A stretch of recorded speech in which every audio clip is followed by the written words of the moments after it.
The email hit my inbox like a slap across the face. Congratulations to Ryan Miller on his promotion to senior marketing manager. My coffee cup froze halfway to my lips, the steam curling like a mocking whisper. 5 years of grinding, late nights, and flawless campaigns. And they gave my promotion to Ryan, the guy who spent more time flirting with interns than working.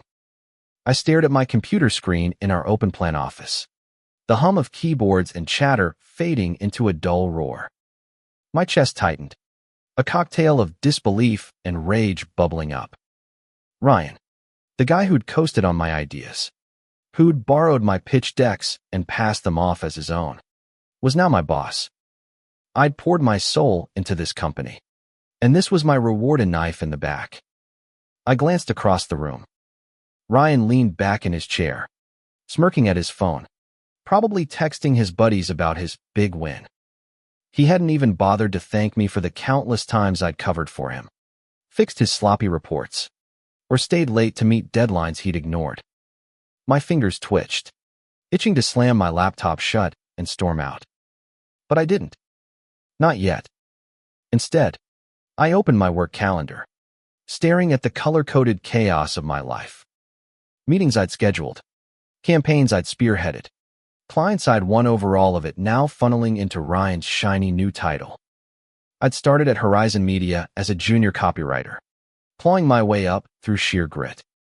I was the one who'd landed the Dawson account, the biggest client in our portfolio, after weeks of sleepless nights crafting a pitch that left them speechless. Ryan had been there, sure, but only to nod along and take credit when the applause came. The office buzzed around me, oblivious to the storm in my head.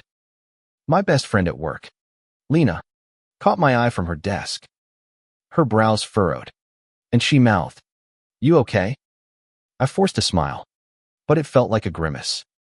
Lena knew how hard I'd worked for this. She'd been there through my late-night rants, my endless revisions, my dreams of leading the team. Now, those dreams were ash. I pushed back from my desk, needing air. The break room was quiet, just the hum of the coffee machine and the faint scent of burnt popcorn. I leaned against the counter, staring at my reflection in the stainless steel fridge. At 32, I wasn't old, but the bags under my eyes told a story of sacrifice. I'd given Horizon everything, me time, my energy, my heart. For what? To watch someone like Ryan waltz into a role I'd earned. My phone buzzed. A text from my husband. "Mark, how'd it go?" You get it. My throat tightened. I hadn't told him I'd been passed over yet. How could I explain this betrayal without crumbling? I typed back a vague, "Still waiting to hear," and shoved my phone in my pocket. Mark had always believed in me, more than I believed in myself sometimes. He'd be furious when he found out, but I wasn't ready to face his questions or my own. Back at my desk, I overheard Ryan laughing with our CEO, Greg, in the conference room. "I've got big plans for the team," Ryan said, his voice dripping with confidence he hadn't earned.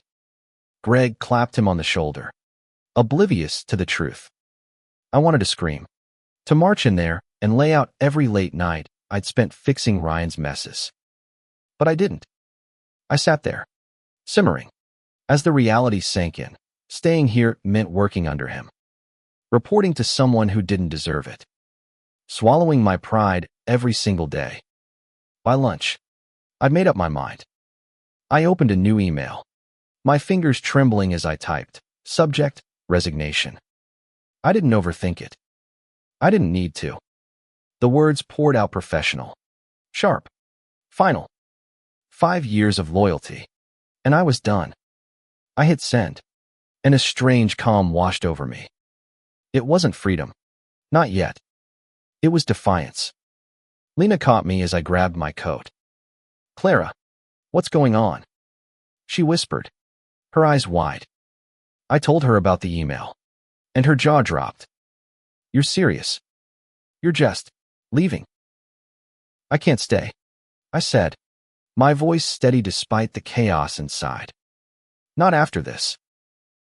She hugged me, quick and fierce, You're better than this place. Don't forget that. I walked out of Horizon Media without looking back, the glass doors swinging shut behind me.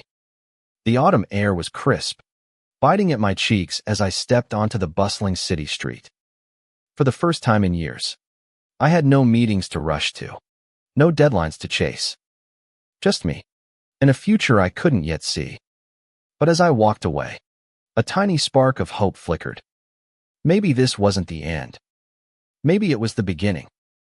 That night, Mark sat across from me at our small kitchen table, his brow creased with worry. You quit. Just like that. His voice wasn't accusatory, but it carried the weight of our shared bills. Our mortgage. Our life. I nodded, picking at my pasta, unable to meet his eyes. I couldn't stay. Mark. They gave Ryan my job. Ryan. The name tasted bitter. I told him everything: the stolen ideas, the late nights, the betrayal. His jaw tightened, and he reached for my hand. You're worth more than that, Clara. You always have been. His words were a lifeline, but they didn't erase the fear gnawing at me. What now? I'd walked away from a stable job, a good salary, without a plan. Freelancing. Starting over somewhere else. The uncertainty felt like a weight on my chest. The next morning, I woke to a flood of texts from Lena. You won't believe this. Ryan's already screwing up. Apparently, he'd botched a client call with Dawson, fumbling basic details I'd drilled into him months ago. I felt a flicker of satisfaction, but it was fleeting. I wasn't there to fix it anymore. Let him sink. Days turned into weeks. I threw myself into job applications, networking events, anything to keep moving. But the rejections piled up, each one a small cut to my confidence. I started questioning myself. Had I been too hasty? Should I have stayed? Swallowed my pride. Mark was supportive, but I could see the strain in his eyes when we talked about money. Then, one gray morning, my phone rang. It was Greg, the CEO. His voice was tense, almost pleading. Clara, we need to talk. Things aren't working out. Can you come in? I froze, my heart pounding. They wanted me back. After everything, they were begging. Part of me wanted to laugh, to tell him to shove it. But another part, the part that still remembered the thrill of a perfect campaign, the rush of a client's praise, wanted to hear him out. What had Ryan done to make them so desperate? And what would I do if I walked back through those doors? The rain streaked down my windshield as I sat in the parking lot of Horizon Media, my old workplace looming like a ghost from my past. Greg's call echoed in my head, his voice cracking with urgency. We need you. Clara. It's a mess. I gripped the steering wheel, torn between the vindication swelling in my chest and the bitter taste of betrayal that hadn't faded. I hadn't been back in 3 weeks. 3 weeks of scouring job boards, tweaking my resume, and dodging Mark's worried glances when another rejection email landed. Now, here I was, staring at the glass building where I'd poured 5 years of my life, wondering if I was about to make a mistake. I took a deep breath and stepped out, the cold drizzle soaking through my coat as I crossed the lot. Inside, the office felt both familiar and foreign. The same buzz of phones, the same clatter of keyboards, but the air was heavier, charged with tension. Lena spotted me first, her eyes lighting up as she rushed over. Clara, thank God, she whispered, pulling me into a quick hug. It's been chaos since you left. Chaos how? I asked, keeping my voice low. She glanced around, then leaned in. Ryan's in over his head. He lost the Dawson account, fumbled the renewal meeting, forgot key metrics, and pissed them off so bad they're shopping for a new agency. Her words hit like a punch. The account I'd fought tooth and nail to win, gone because of Ryan's incompetence. I should have felt smug, but all I felt was loss. Greg was waiting in his corner office, his usual polish replaced by a frazzled edge. Clara, he said, standing as I entered. Thank you for coming. His tie was loose, his desk a mess of papers and coffee cups. No sign of Ryan's smug grin anywhere. Let's cut to it, I said, sitting across from him, my voice colder than I'd intended. Why am I here? He sighed, rubbing his temples. Ryan's not working out. He's not what we thought. The team's struggling. Clients are unhappy. And we're bleeding accounts. I need you back. Senior marketing manager. Full authority. Better pay than before. He slid a folder across the document offer letter. My name typed neatly at the top. I stared at it, my heart racing. This was everything I'd wanted, the title, the power, the recognition. But it came with a price, walking back into a company that had screwed me over, that had chosen Ryan over me without a second thought. I leaned back, crossing my arms. Why should I trust you? You made your choice. Greg winced. I made a mistake. We all did. Ryan talked a good game, but he can't deliver. You can. You always have. His sincerity was almost convincing, but I wasn't ready to let him off the hook. What happens to Ryan? I asked, my voice sharp. He's on probation. One more screw up, and he's out. Greg's eyes darted away, and I knew he was holding back. Ryan was still here, still in my way. I left the meeting without giving an answer, the offer letter burning a hole in my bag. Lena caught me in the hall, her expression a mix of hope and worry. You're not actually thinking of coming back, are you? She asked. After what they did. I don't know, I admitted. Part of me wants to fix this mess, prove I'm better than Ryan. But another part wants to burn it all down and walk away for good. That night, I sat with Mark on our couch, the offer letter spread out on the coffee table. He read it, his jaw tight. They don't deserve you, he said finally. But you deserve that job. It's your call, Clara. I didn't sleep. My mind churned with memories of late nights at Horizon, of the pride I'd felt building something great, and the sting of watching it handed to someone else. By morning, I'd made a decision not out of loyalty to Horizon, but out of loyalty to myself. I'd go back, but on my terms. The next day, I walked into Greg's office with a counteroffer, a 20% raise, a clear path to director within a year, and Ryan gone. No probation, no second chances. Greg hesitated, then nodded. Done, he said, and I felt a surge of power I hadn't known I could wield. When I returned to the office the following week, Ryan was packing his desk. He avoided my eyes, his usual swagger replaced by a sullen slouch. Didn't think you'd come back, he muttered as he passed me. I didn't come back for you, I said, my voice steady. I came back for me. The team welcomed me like a hero, their relief palpable. Lena grinned, whispering, You're a badass. But the real work was just beginning. The Dawson account was still at risk, and other clients were wavering. I dove in, rebuilding trust, reworking strategies, and reminding everyone why I'd been the backbone of this team. But late at night, as I pored over spreadsheets, a small voice nagged at me. Had I sold out? Was I fixing their mistakes just to prove a point? Or was this my chance to take what was mine and make it undeniable? The answer wasn't clear, but one thing was, I wasn't the same Clara who'd walked out those doors. I was stronger, sharper, and ready to fight for what I deserved. The office felt different with Ryan gone, like a storm had passed but left debris in its wake. My new title, Senior Marketing Manager, sat heavily on my shoulders, not because I doubted my ability, but because I knew the mess I'd inherited. The Dawson account was teetering, and whispers of other clients jumping ship kept me up at night. I started early, arriving before the sun rose, my desk a fortress of coffee cups and client files. The team looked to me for answers, their eyes a mix of hope and desperation.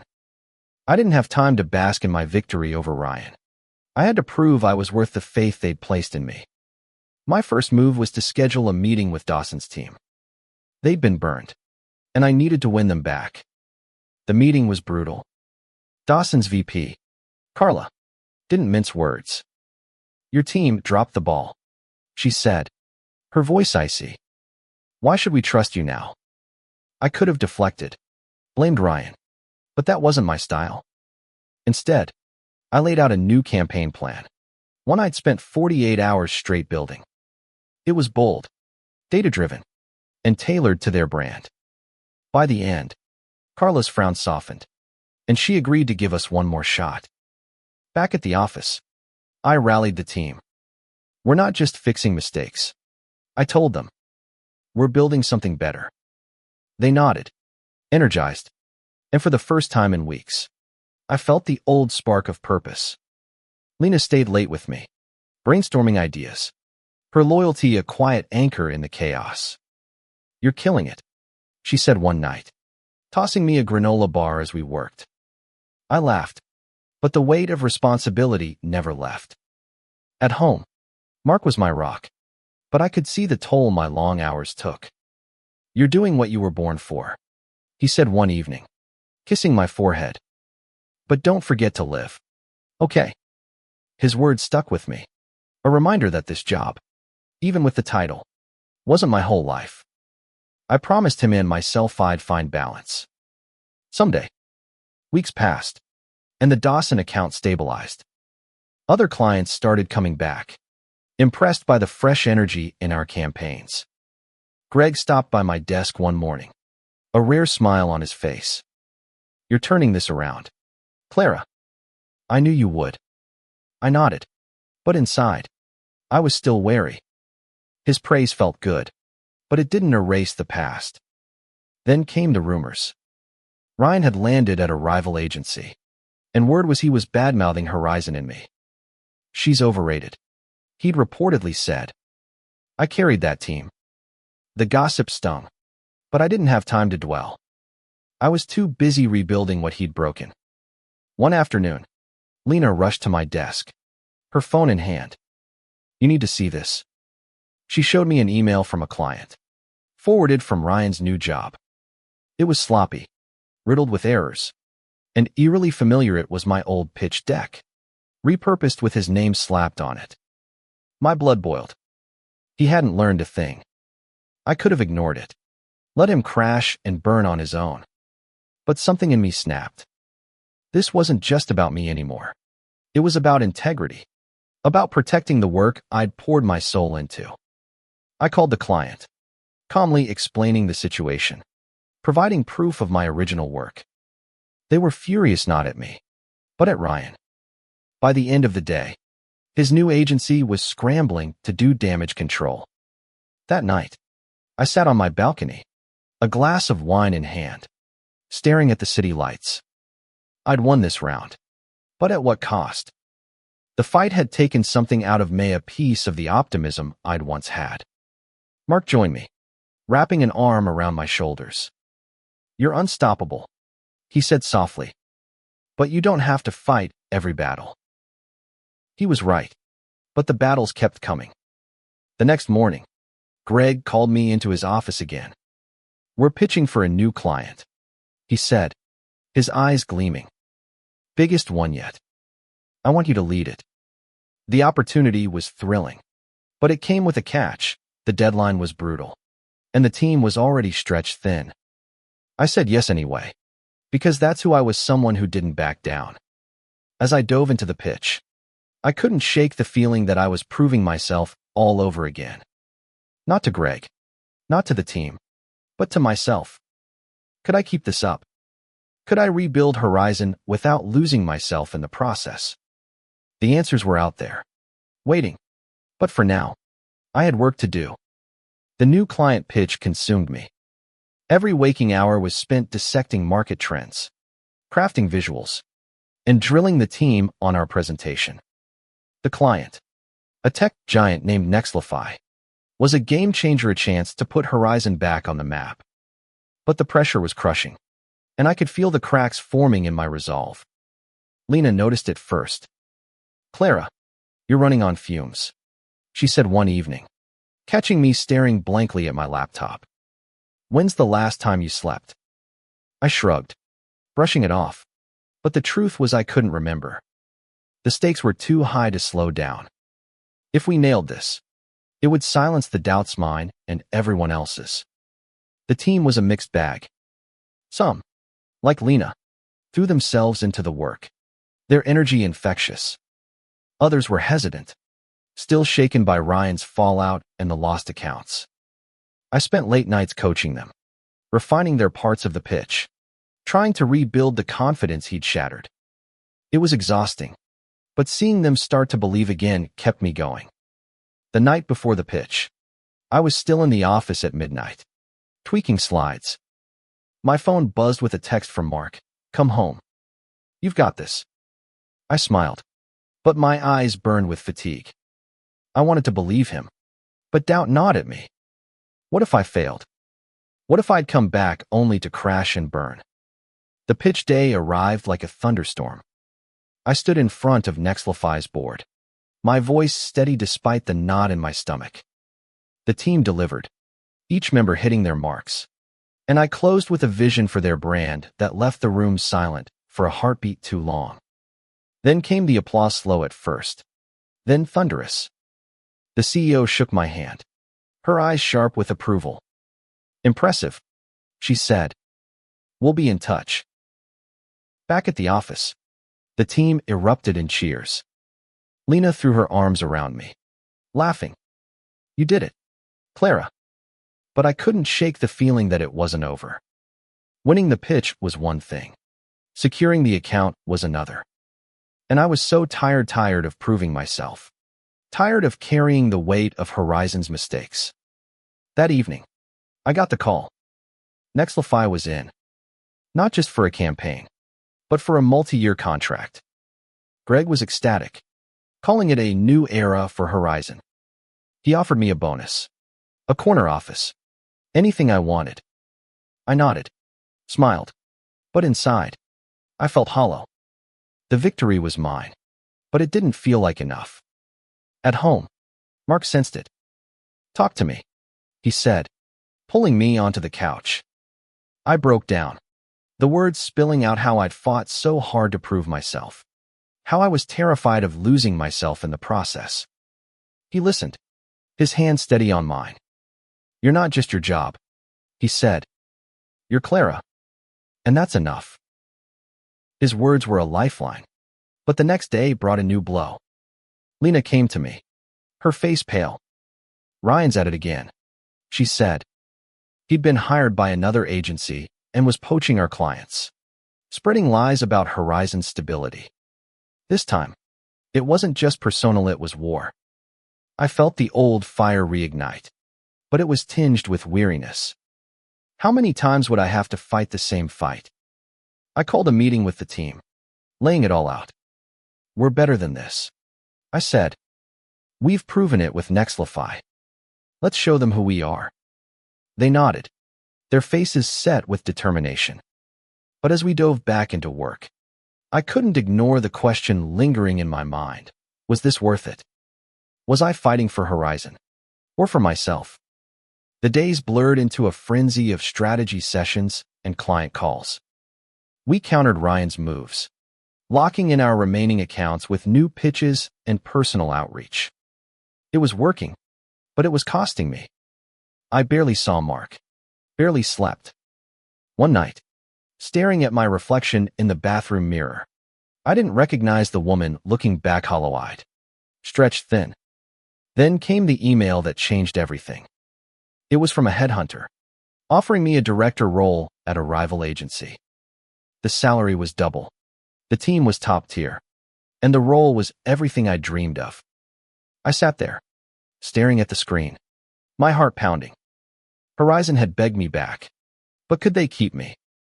Or was it time to walk away for good? The headhunter's email glowed on my screen, a siren call promising escape. A director role at Pinnacle Media, better pay, a fresh start, no baggage. I could leave Horizon behind, with its betrayals and endless battles. and step into a future where my work spoke for itself. But as I read the offer again, my stomach twisted. Walking away now felt like abandoning the team I'd fought to rebuild. I didn't tell Mark right away. He'd been my anchor through this storm.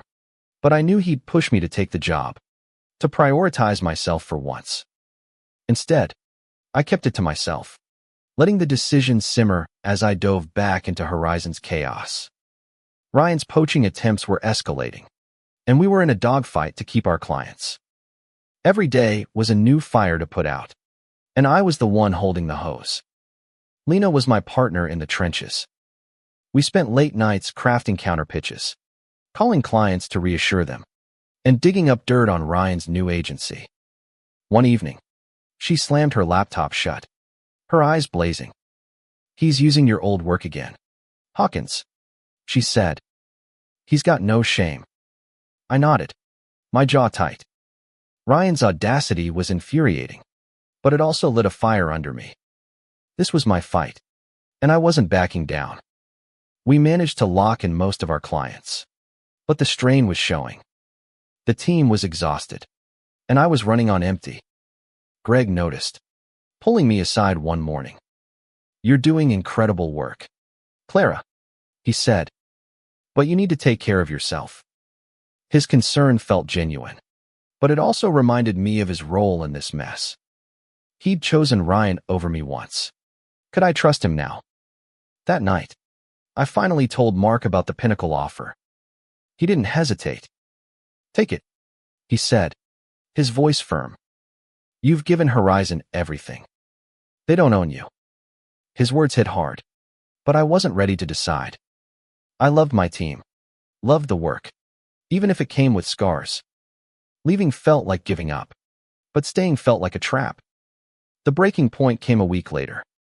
We got word that Ryan's agency had landed a major client, one we'd been courting for months. He'd used my old strategies, tweaked just enough to avoid legal trouble. I sat in my office, staring at the email, my hands shaking with rage. This wasn't just about pride. It was about justice. I couldn't let him keep winning. I called the headhunter the next morning, scheduling an interview with Pinnacle. The meeting was a whirlwind, sharp questions, big promises, and a vision of a workplace that valued me from the start. They wanted me to start immediately, to lead a new division. It was everything I dreamed of. But as I left their sleek office, doubt crept in. What about Lena? What about the team I'd rebuilt? Could I really walk away? Back at Horizon, the Next Lafay account was thriving, and the team was hitting its stride. But Ryan's shadow lingered. I heard he was angling for another of our clients. And this time, I wasn't going to let him slide. I dug into his new pitches, finding more of my stolen work. With Lena's help, I compiled a dossier, mails, timestamps, original files proving his theft. We sent it to his agency's leadership, anonymously.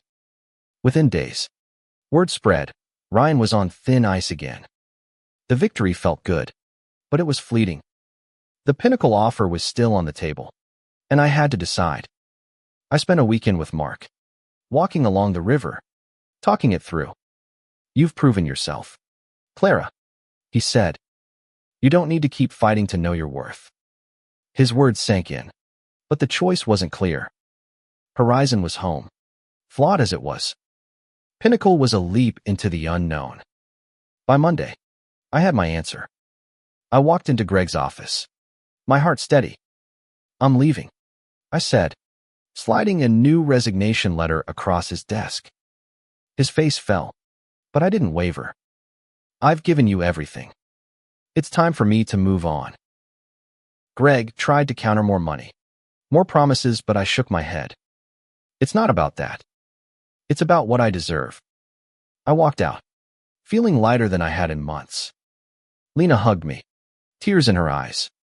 "Go shine," she whispered. I promised to stay in touch. As I packed my desk, I felt a pang of loss, but also a spark of excitement. Pinnacle was waiting, and this time, I wasn't fighting for scraps. I was stepping into something bigger, something mine. My first day at Pinnacle Media was like stepping into a new world. The office was all glass and steel, humming with ambition, and my new team greeted me with a mix of respect and curiosity. I was their new director of strategy, a title that felt both thrilling and daunting. As I settled into my corner office, overlooking the city skyline, I felt the weight of my decision lift. This was my fresh start. The work was intense from the jump. Pinnacle was fast-paced, with clients demanding bold, innovative campaigns. I dove in, leading brainstorming sessions, pitching ideas that sparked excitement in the room. My team was sharp, eager, and unlike Horizon, free of the baggage of betrayal. But I couldn't shake the occasional pang of missing Lena, the team, even the chaos of Horizon. It had been home, flaws and all. Mark noticed the shift in me. "You're smiling more," he said one night over dinner, his eyes warm. "This is you, Clara. The real you." He was right. At Pinnacle, I wasn't proving myself to anyone. I was building, creating, leading. The work was hard, but it felt right, like slipping into a jacket tailored just for me. Then came the news from Horizon. Lena texted me late one night, "Ryan's out. Fired." His agency had caught wind of his plagiarism. Thanks to our dossier, clients were pulling back, and his reputation was in tatters. I should have felt triumphant, but instead, I felt a strange mix of relief and pity. Ryan had built his own cage. I didn't need to lock the door. Horizon, meanwhile, was struggling. Lena kept me updated.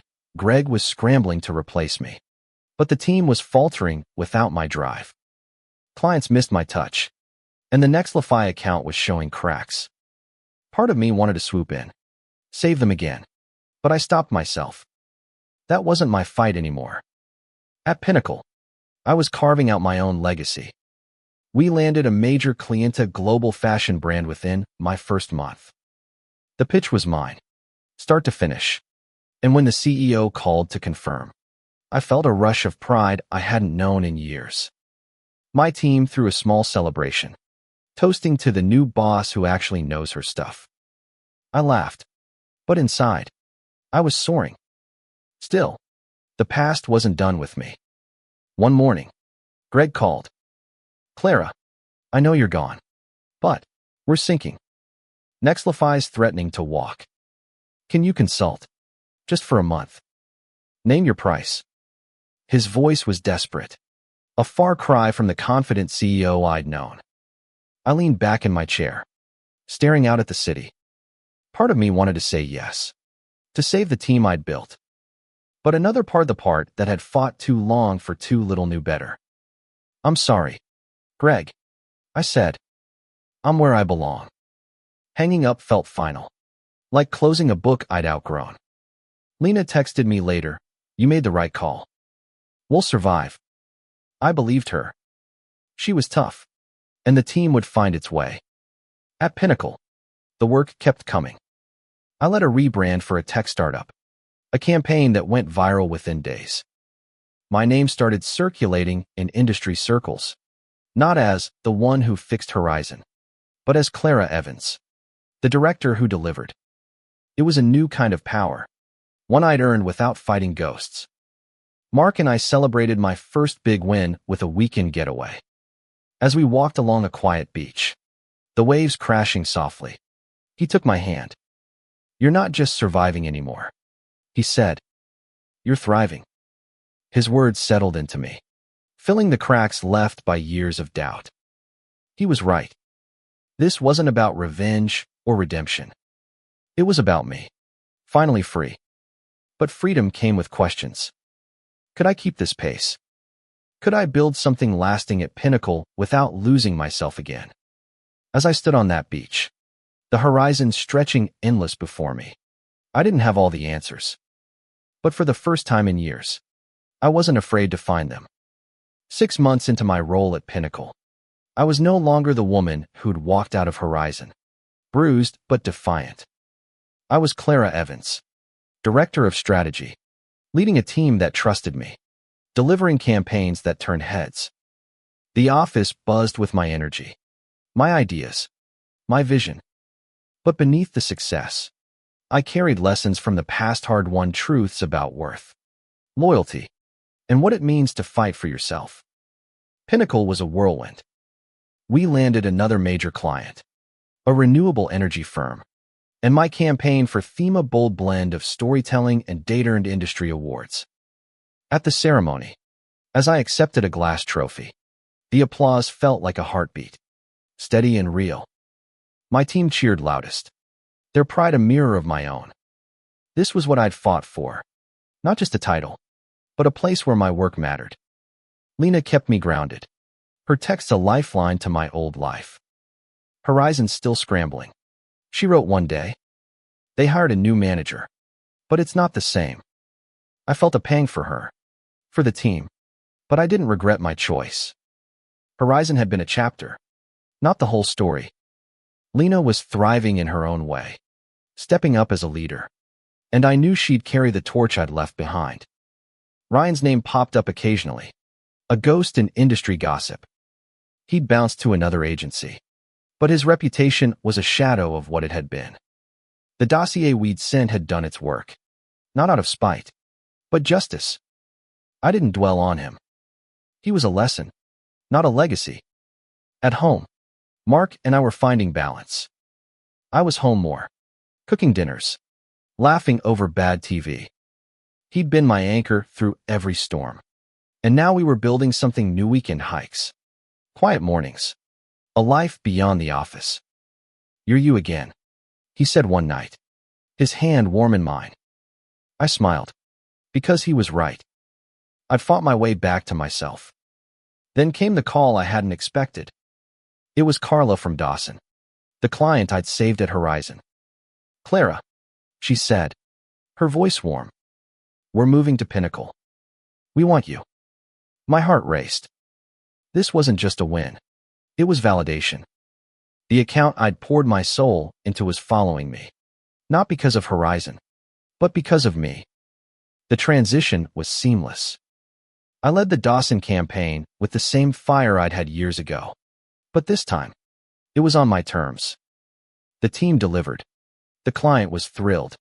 And Pinnacle's leadership started whispering about a VP role. I didn't chase it, but I didn't shy away either. I was ready for whatever came next. One evening, as I sat in my office, the city lights glittering below, I got a text from Lena. "You were right to leave. I'm proud of you." I smiled, my chest tight with gratitude. She'd been there through it all: the betrayal, the fight, the rebirth. I texted back, "Proud of you too. Let's grab drinks soon." As I packed up for the night, I paused at my desk, tracing the edge of my award. The journey from Horizon to Pinnacle wasn't just about a job. It was about reclaiming my worth, proving I was more than the battles I'd fought. I'd walked away from a place that undervalued me, and in doing so, I'd found a place where I could soar. I stepped into the elevator, the doors closing with a soft hum. The future was uncertain, but it was mine. I'd built it, not out of spite or desperation, but out of strength. As the elevator descended, I felt a quiet certainty that I was exactly where I was meant to be. The battles were over. The victories were just beginning.